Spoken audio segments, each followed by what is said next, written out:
Dobar dan, dragi gledalci, i dobrodošli u ovaj video koji se bavi Svetskim danom zapaljenskih bolesti creva. Svetski dan zapaljenskih bolesti creva se organizuje 19. maja ove godine, ali i svake prethodne godine. I baš zbog toga ove godine razgovaramo sa Luisom, koja dolazi iz Evropske organizacije za Kronovu bolest i ulcerozni kolitis. I ona je naša velika podrška, kao i njene kolege, prethodnim godinama i konkretno na ovom projektu. Luisa, thank you for being my guest and welcome. Thank you for inviting me. Okay. Luisa Avedano is Chief Executive Officer of EFCCA, that's the European Federation of Crohn's and Ulcerative Colitis Association, right? Yeah, right. Okay, and that's a big association on top of Europe. Can you tell us for the beginning, what's EFCCA mission and vision? How do you work? Yes, our mission, the main mission, is to improve quality of life of people with IBD. And I would stop a moment about the word people. We are not talking about patients. We are talking about people, because when you deal with a chronic disease or set of diseases like IBD, Crohn's and ulcerative colitis, a person is not just the disease, it's a person. And his or her life are affected by the condition every day, in every situation, in every moment of the life. So we thought, and we had a very interesting discussion within our organization a few years ago, that was important to stress the point that first of all, we are people, then patients. Everyone can be a patient in the moment or in another one of his or her life. The point is really stress the words are important, you know, persons, people. It's a person or people are not defined by the disease. They are defined by being human being persons. And this is why we talk about improving life of people with IBD. We are a community of people that are characterized by a certain disease. But first of all, we are people, and we think it's very, very important to stress it, so particularly when it comes to present the disease, and also to explain that quality of life is not just quality of care, but it's a combination of different aspects of living with the condition. So if you think to a person, about a person, not of a patient, maybe it's easier to understand that life is much more complicated than just finding the right treatment or the right cure. That is why we are stressing the point about people. Mm-hmm. And when it comes to our vision, it looks very simple. We really would like to find a cure, the ultimate cure. We know that particularly over the past years, many new drugs and treatments are now available, and they are really changing the quality of life of patients, people. But we really hope at a certain point to find the ultimate cure, because we think it's very, very important. So, you know, it seems easy, but it's a big challenge. Mm-hmm, mm-hmm. And how do you improve life of your patients? Well, we think that, you know, first of all, I have to explain that EFCCA is a second-level organization. So we are representing associations, not individuals. So representing associations means that we have to be able to create connections, links, and relationships among all the members of EFCCA, that at the moment are 41. So the first and most important aspect is it's creating the condition of a good networking. That means exchanging information, good practices, even bad practices, because you can learn from bad practices. And also give the chance to everyone, no matter if it is a big association, a small association, to learn from each other. So networking for us is one of the main pillars of our strategy and our activities. The second one is advocacy, that if you want is even more important, because it's giving patients, people, the possibility of advocate at national level, regional level, even city level. If you have a good equipment in terms of tools and experiences and knowledge, you can better advocate for your group wherever you stay, in every condition you live.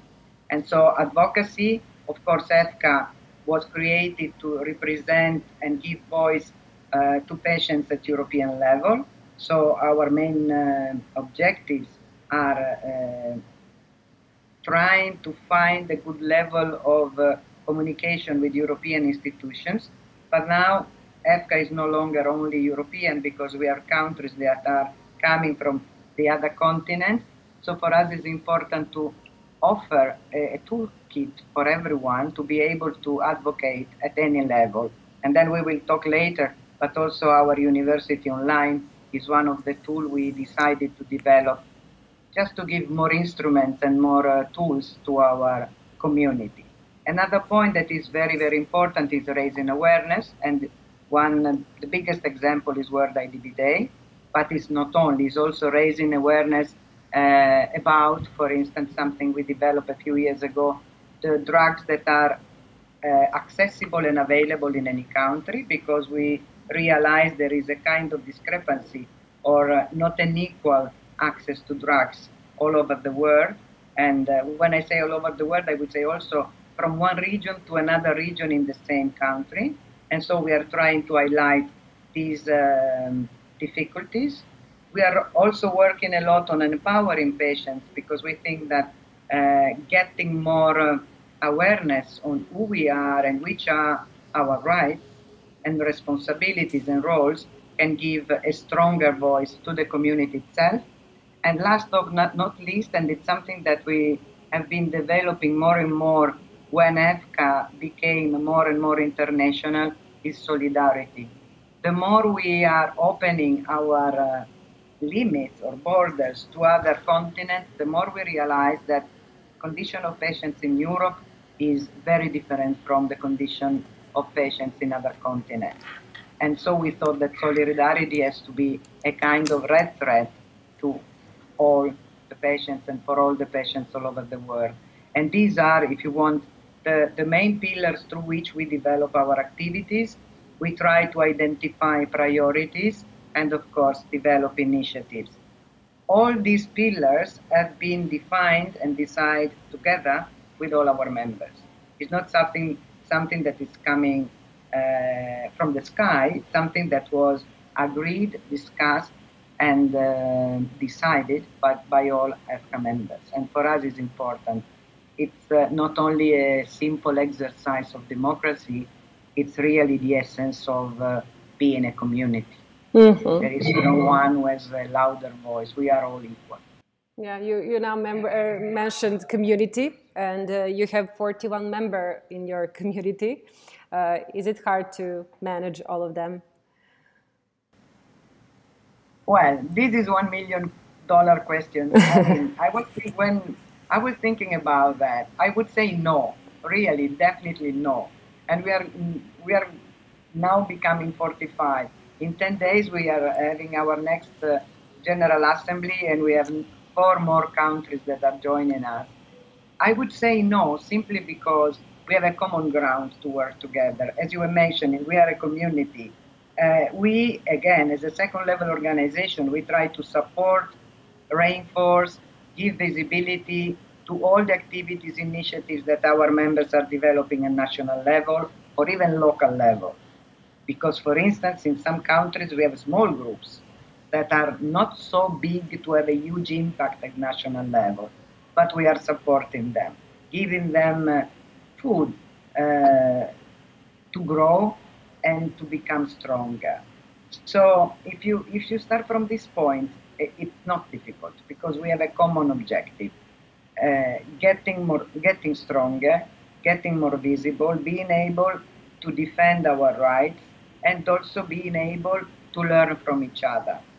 Of course, many questions are about cultural differences, or even worse, different medical approaches to the disease, because it really depends on a country, from a country to another one, but not only. It depends if there is a national health system, or there is a private system for treating any kind of disease, or if it's a mixture. I would say that everything can be overcome by simply realizing or assuming that IBD have no borders. There is no border. There is no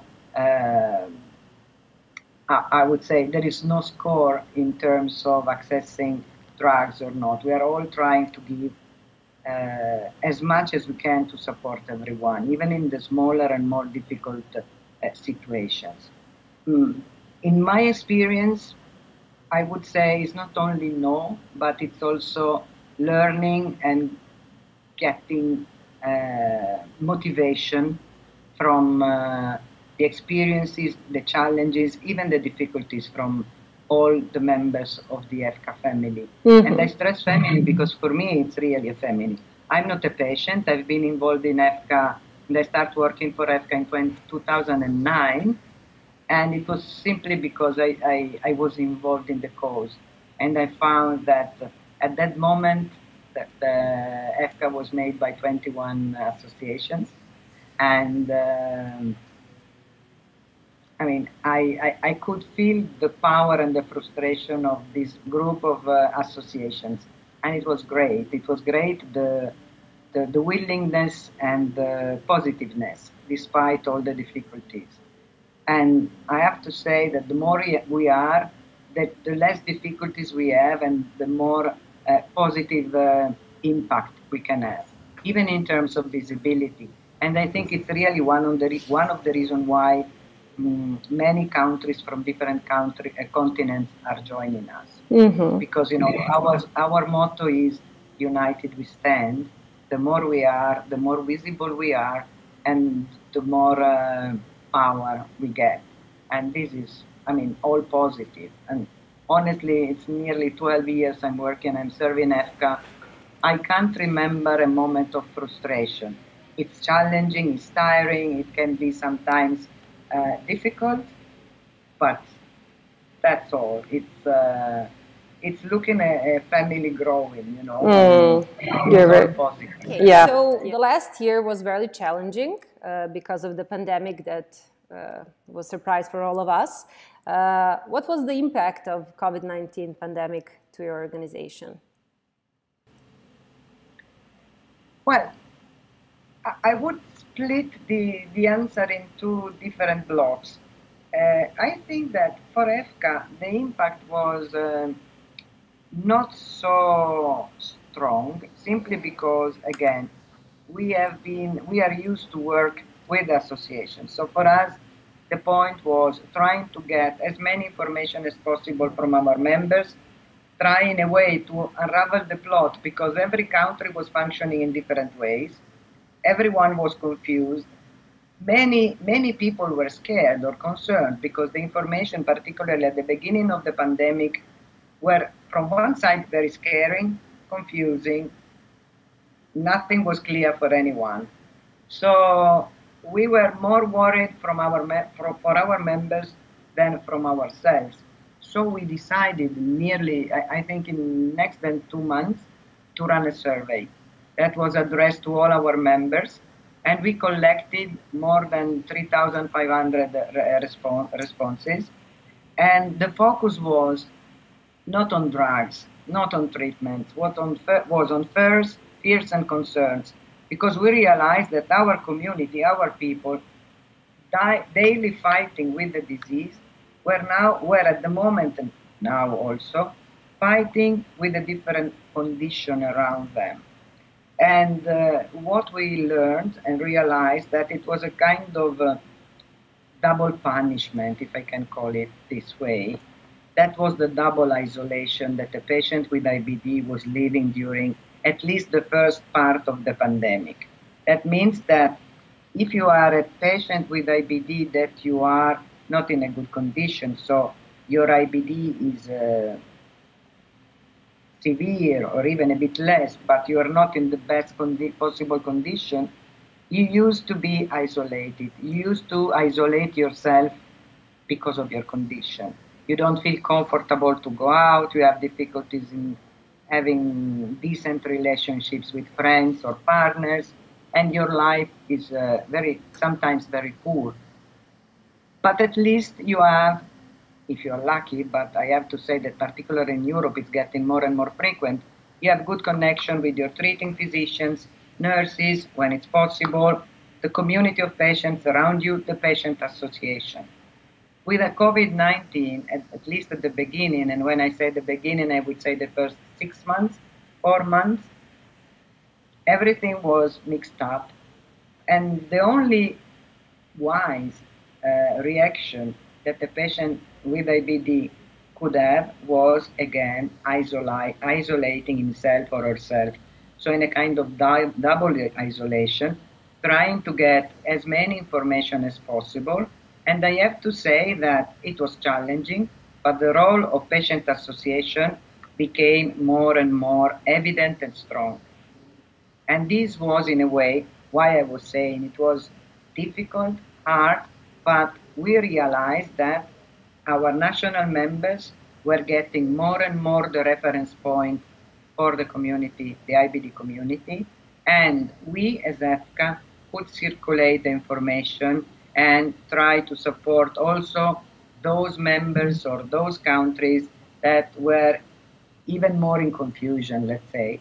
And of course, there is a heavy psychological impact in the IBD community.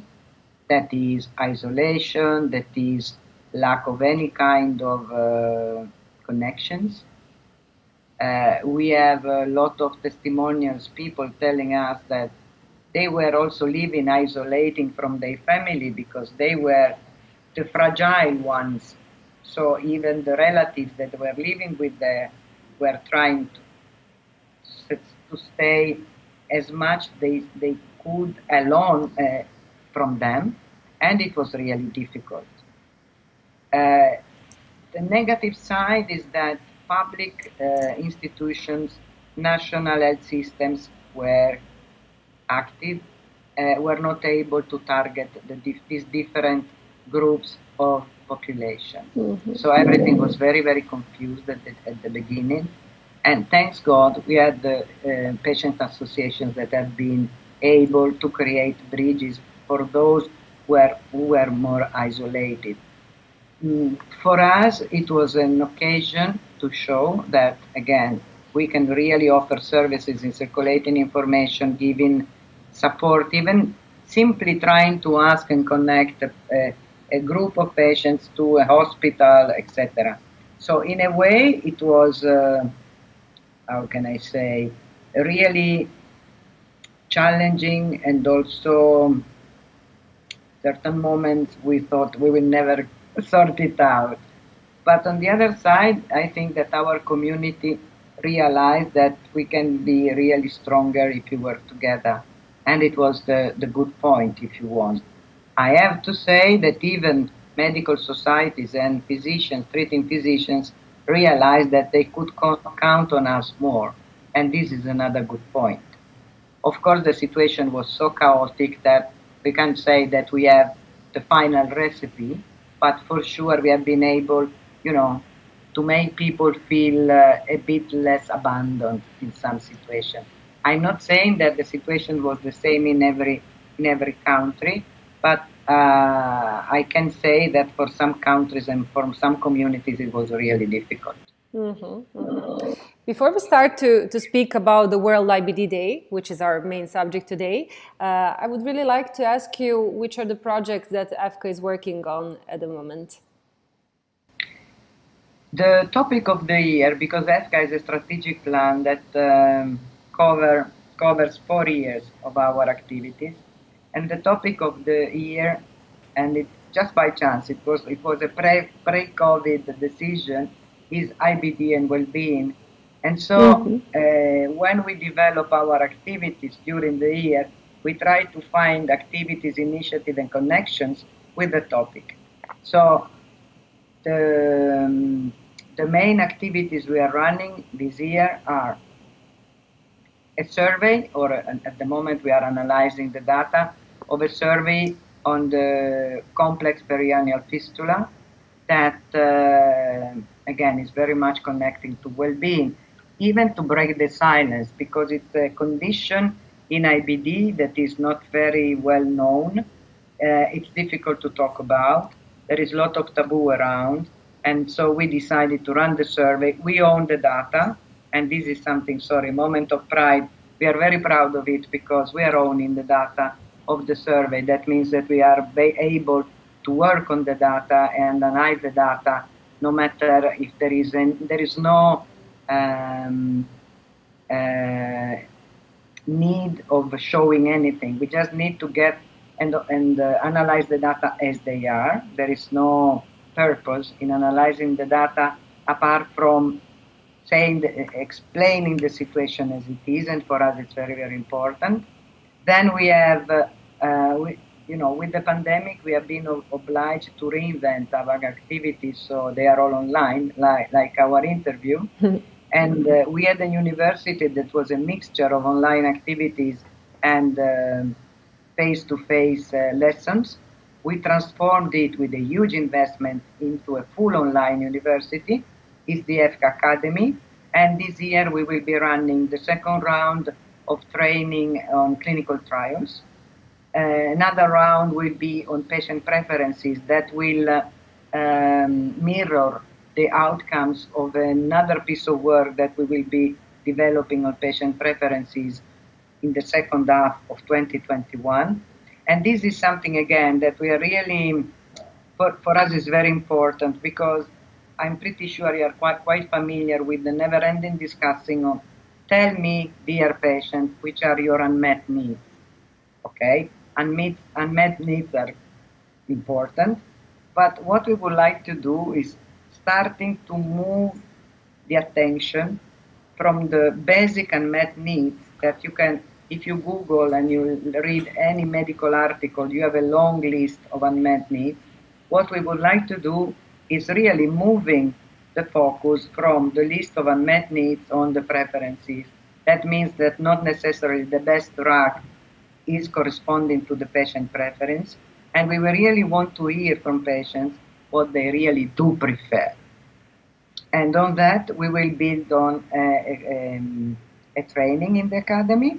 And the third topic we will be working on this year, we are already working on it, is a training course addressed to young people. We have a huge and very powerful youth group in EFCCA, and we think it's important that to offer them a very, very structured set of training. And so there will be the third module or the third part of our EFCCA Academy in 2021. Then we have our EFCCA Talks, that again, it's a transformation of something we used to do in person. Seminar, webinars, focus groups are now all online. And the EFCCA Talks have been organized on themes that came directly from the needs or preferences of our patients and our community. So we collected some topics and some priorities. Some of them were very much focused on the psychological side of living with IBD and in the pandemic. And we have been offering 4 talks, and we will do others in the next month. A very newborn activity is the EFCCA Happy Hour. We decided to have more informal meetings with our members, just 1 hour, like the aperitif time, and talking about ideas, projects, something that unfortunately we can't do sitting in front of a coffee or of a beer. And I have to say it was an experiment. We ran 3 of them over the past 2 weeks. They were very successful, and so we will repeat them after our General Assembly. We are also working on data ownership and data collection, because we think it's important that patients play a role not only in putting and disposal their data, but also working on their data. It's going to be a huge challenge, but we want to really try to define some principles at least. So to give patients the possibility to not only access to the data they share, but also, for instance, defining some priorities in research, for instance. And last but not least, we will invest more on our youth group, and the academy and the university is just one of the examples. These are just few of them. And of course, we have our raising awareness campaign that is World IBD Day. Great, great. Thank you for sharing this. Why is this World IBD Day so important? And why is it on 19th of May? Why is this date important? Right. Why it's so important? I think that why it's so important is because it was really the result of a brainstorming that involved a few countries. There were EFCCA, Brazil, US, Australia, and UK. Don't ask me why UK was separate from EFCCA. At that time, it was 2010. It was not a competition. We were all sitting together, and UK was there, and we thought it was important to organize a global awareness campaign day at the moment. The date of 19th of May was simply because it was in between the big events organized by medical societies, including the DDW, that is the Digestive Week in the US, because US was involved in launching the awareness campaign for patients with IBD, and also because May was also the last possible month before the summer break, because depending on the country, this can be challenging cultural differences. At least in one of the two hemispheres, the months of July, August, and 5th of September are always a bit complicated when you want to gather people. So this is the reason. And the reason of purple, so I will try to answer. There is not a specific reason. It was simply a color that at that time, I'm talking about 11 years ago, at that time was not related to any other big campaign. And so we thought it was a good idea at least to choose a color that was not used already, like pink for cancer and, yellow. And so at that time, because now we have also liver, I think we also have other diseases that are using the same color. But at that time was the color that was less used, because also, in some countries, purple is not a positive color, right? I didn't know it. But for some countries, purple is not very positive, and also for actors, I didn't know. Yeah, I know that. It's kind of a bad luck or something like that. Yes, bad luck or something like that. Yeah. So, and this is the reason why. EFCCA was, we agreed that EFCCA was in charge to coordinate the campaign. So we are not the owner of the global campaign. We are the owner. We are not owning anything. We are the coordinator of the campaign of our members. Of course, we run the website that is www.worldibdday.org, and everyone is welcome. They simply have to send us what they are organizing in their country. But even in a small village in the middle of nowhere, doesn't matter. We are welcoming everyone because it's a real global campaign. On the other side, EFCCA is supporting its members, and we always try to find a kind of common set of activities. Here again, second level organization, we don't want to impose anything. We launch the main theme, and then depending on even on the priority of our members, anyone is free to adapt or not the awareness campaign. In the past years, I'm sure you are aware, we have been very successful with lighting the monuments in purple. Unfortunately, with the pandemic, it's impossible because you need to use public spaces, and we know that it is. Maybe it's a bit less difficult now, but it was more difficult. So we decided this year to work more on online, again, on social, etc. But the real purpose of World IBD Day, and I have to say that the impact is getting more and more visible everywhere, was really raising awareness and breaking taboos. Now it seems ridiculous because we are 2021. In 2021, But when I started serving EFCCA in 2009, even talking about toilets was a taboo. And I think that one of the added value of raising campaigns like Word IDB Day, and even I think it's a good, one of the positive power of media and social media is start talking and speaking loudly about prejudice and taboos. But 11 years ago, it was not the case. Mm. So I know that it seems, but it seems, I mean, Paleolithic, but it's the reality. Now it's easier, it's quicker, it's easily accessible to everyone. Mm-hmm. But creating a huge campaign like this really, at that time, now even more, is really breaking the silence. And it was the real purpose of the campaign and the decision of investing on a global awareness campaign. Mm-hmm. And it started from one day, and now we realize that so many activities were running, and now it's a month, and very often in the second semester of the year, we gather all the results and the messages and the outcomes, and we try to organize a final event at the end of the year, you know, to show and to report all the feedback and the messages we get and we collect from all over the world.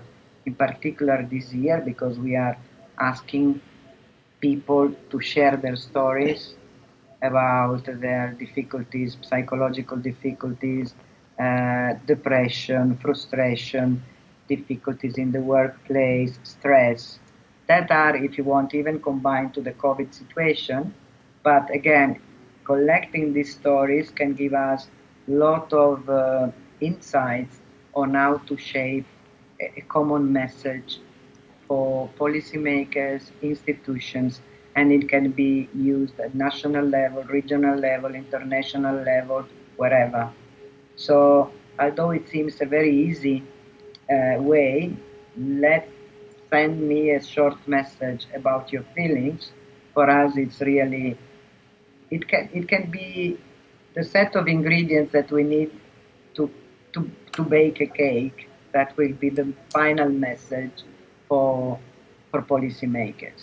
Mm-hmm. So, since when is Break the Silence like your ahead of your campaign, and what does it mean for you, breaking the silence? You were speaking a lot about that, but what is it for you?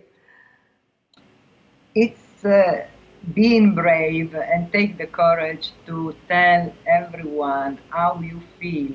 That is not describing a specific condition. I see a huge difference between describing, I mean, for instance, your maternity, if you are an IBD patient. I think it's going in depth, even a bit difficult, more difficult, is describing how you feel. And feelings are always very difficult to describe, and also always very difficult to fix, because a feeling, by definition, is something that is floating in yourself, in your soul, and not necessarily when you fix it, it corresponds on how you feel after a bit. And what we also would like to define, we really would like to detach the person, the patient, from the condition. If you are depressed, or if you're living in a depression condition, you are not depression. You are a person living a specific moment or a specific condition in your life. If you are living a bad situation, or you are discriminated in your workplace, you are not the discrimination. You are the person living the condition. And finding the courage, even in a pill, in a small clip, saying, today, this is how I feel. Maybe tomorrow is going to be better. But today is what I'm feeling, and I want to share my feeling, because maybe I'm the only one on earth, but maybe there are other people that are feeling the same.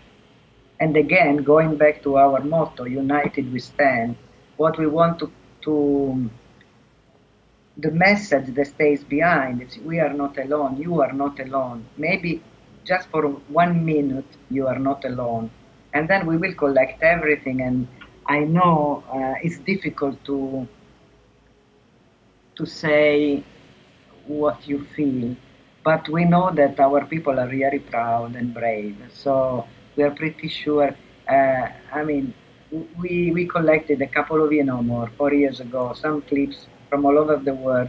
We had children telling their stories, and they were so candid, but also so powerful. That's what we need. But not for us. It's not a question of publicity or using the feelings of our community. It's really putting together a message that can really, again, break the silence. Yeah, I can feel that, especially when we're speaking with kids, because we had some kids interviewing during this process for the World IBD Day, and I agree that they're really honest in a specific way, and they can feel a disease in a different way, and it's really honest and really powerful, as I can say. How can other people support World IBD Day or all other activities of yours? Well, what we are asking, and there is also on our website, there is a list of potential activities or support we are asking for the community in general, because this is something maybe I forgot to say, but World IBD Day is not just addressed to patients.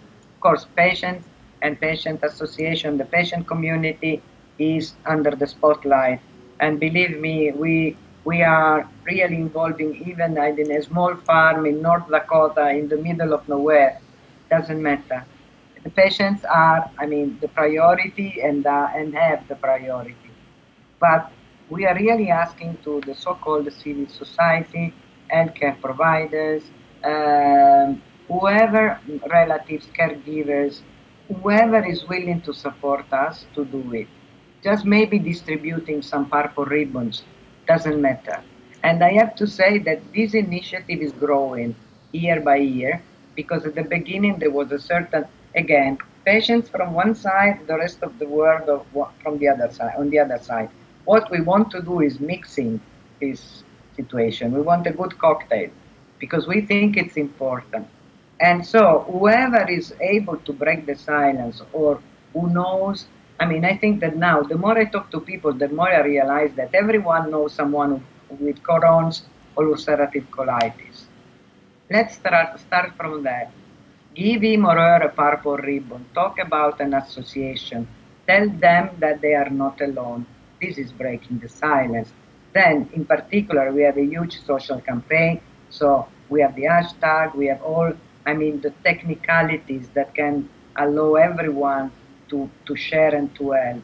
But I really would start from the small, the real small activity. If you know someone with Crohn's or ulcerative colitis, talk to him or to her and tell him or her that she's not alone, he's not alone. And this is the awareness, this is the campaign. I'm aware you have this, you are not alone. Let's try to do something together. And then, of course, we are distributing purple ribbons for free. We are shipping purple ribbons everywhere, in every continent. We just released, and it's very fresh, and I really recommend you to have a look on it. I need to look at the name of the file. On our website, we just uploaded a very, very good leaflet on IBD and intimacy. That is something, again, that goes in the direction of breaking the silence. It has been the product of a collection of information and also literature, because there is something, but it's just a starting point. We thought it was important to publish it now, and it's just a starting point, because it can then open new doors toward sexuality, toward the way young people are living the disease, but also elderly, because we are not talking about them, but they're still there. And they deserve the best possible life. And so it was not an easy political choice, because and the board was happy to support the idea of developing the leaflet. But when it comes to sexuality, the sphere of intimacy, it's always very difficult to break the silence. And so we decided to launch it. I really would recommend to have it's in English, but we are about to translate it into Portuguese, and we hope to be able to translate it also into other languages. And this is the starting point. We put together some data, there is a good literature review and some feedback from our community, but it's just the kickoff, and we hope to be able to do more in the next month. Again, hoping to deliver a constructive message to the institutions. Dear Luisa, thank you very much for being here with me today, and thank you for breaking silence in Serbia with me. I hope that this interview will help to some people to understand better what is your mission and what are you working on. And also thank you for all support that you and EFCCA are giving to UKUKS and all activities that we work with UKUKS in past years and on this campaign that we are running now. Thank you so much. It was a pleasure, and I really hope to meet you all in person very soon. You have invitation. You have invitation. I would really like to have you in my studio as an IBD guest as a guest in IBD podcast, and I hope that we will manage it. We will make it. I'm sure. Stay with me. Vama, dragi gledaoci, hvala puno što ste danas pratili ovaj online intervju sa Luizom koja je pričala sa nama iz Evropskog udruženja za Kronovu bolesti i ulcerozni kolitis. Svetski dan zapaljenskih bolesti creva je 19. maja. Vrlo nam je važno da podržite ovu aktivnost koju Stetoskop.info i udruženje za Kronovu bolesti i ulcerozni kolitis trenutno organizuje. Također vola bih da napomenem da je ovaj razgovor održan preko Lekar.info telemedicinske platforme. Njima puno hvala na svoj podršci koju daju IBD pacijentima i nadam se da se vidimo uskoro. Srdačan pozdrav!